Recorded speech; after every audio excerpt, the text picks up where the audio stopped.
Hello सम्पूर्णलाई स्वागत छ। Good morning from Sunsari है। म सुनसरी जिल्लाको बराक क्षेत्र नगरपालिका 2।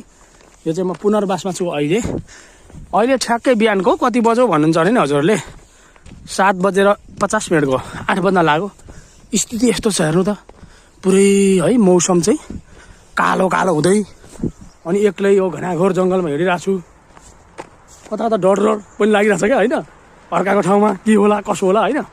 चिसो अति फेरि आछु कति चिसो। अब अहिले चाहिँ म ठ्याक्कै इटरतिर लाग्दैछु। हेर्नु साथीहरू, रोडको अवस्था चाहिँ साह्रै गतिलो छैन। रोड त्यहाँ माथि रहेछ एउटा रोड, अब त्यो रोडमा चाहिँ गएर मैले गाडी चढ्नु पर्ने हुन्छ। मालबाग गाडीहरू पनि गइरहेछ। जस एकान्त रहेछ क्या यो ठाउँ चाहिँ। अब यतातिर चाहिँ पुरै मान्छेहरूको बसोबास छ।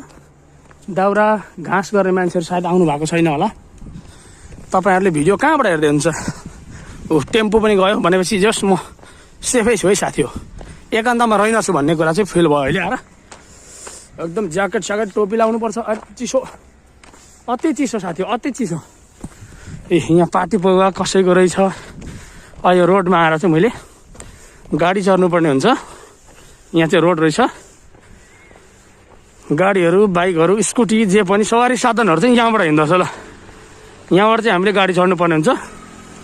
सबैलाई धन्यवाद जसले यो भिडियो हेरिदिनु भयो। Thank you so much. जय देश जय नेपाल।